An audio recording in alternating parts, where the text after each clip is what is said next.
Ce vu d'ici aujourd'hui, pour surveiller toutes ces plages, parfois il y a une patrouille équestre. C'est bien ça, Ludivine? Oui, parce que c'est un message que nous faisons passer depuis le début de la semaine et que nous allons faire passer encore tout le reste de la semaine. La dune et la forêt sont donc deux milieux extrêmement fragiles et d'autant plus vulnérables pendant la période estivale. Sur la Côte d'Argent, le littoral ici est majoritairement sous contrôle de l'Office national des forêts.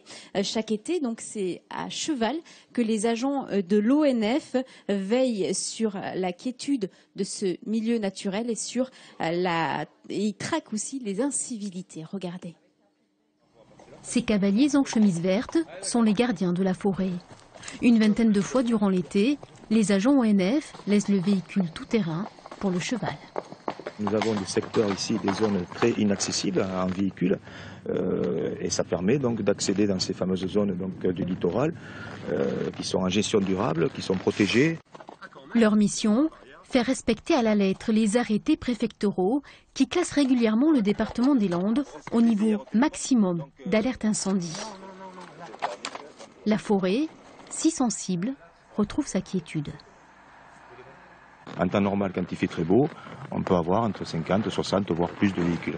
Un peu plus loin, au pied de la dune, le binôme traque les campings sauvages. Ici, les traces d'un quad. Là, les restes d'un feu.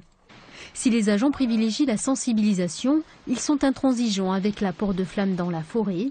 Même une cigarette allumée est interdite.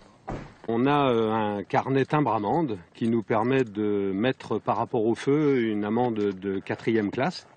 Donc qui vaut 135 €. Et également pour la circulation des véhicules. On est dans des zones complètement interdites à toute circulation, donc c'est également un timbre-amende de 135 €. Chaque été sur le littoral landais, des dizaines de milliers de personnes profitent de la forêt et de sa dune si fragile.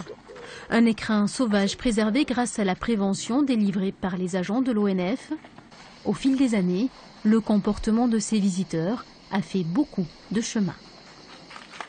Alors effectivement, même si les vacanciers aujourd'hui font très attention à la dune et à la forêt, il faut continuer à protéger ces deux milieux naturels. On a parlé dans le reportage du risque incendie. C'est la plus grande menace pour la forêt. Chaque été, le niveau d'alerte ici dans les Landes atteint son maximum. Donc il y a des gestes simples à respecter. Il ne faut pas faire de feu, bien sûr, pas jeter de cigarettes allumées dans les bois. Il ne faut pas non plus laisser de bouteilles vides de détritus parce que Nathalie en parlera tout à l'heure, c'est très compliqué. Il ne faut pas circuler sur les pistes forestières et les pare-feux avec des véhicules à moteur, car c'est aussi une source d'incendie. Il faut laisser les accès libres, évidemment, pour les sapeurs-pompiers des Landes qui protègent cette forêt. Et il faut respecter aussi toute la végétation, la faune et la flore, et surtout les petits arbres. Et vous voyez ces petites herbes, ces graminées qui sont plantées. C'est ce qu'on appelle les chardons bleuets ou encore les immortels qui font les fleurs de dune. Hein. Voilà. Ça. Donc ici, les Zoyas. Ils se disent Zoya, les Zoyas. Exactement. Les Zoyas.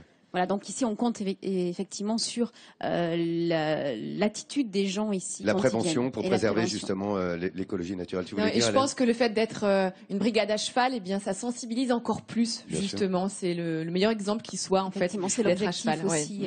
Ne pas être agressif. Merci les filles, merci beaucoup Ludivine, merci de ces précisions mesdames. Lorsque vous viendrez ici, vous ferez très attention évidemment.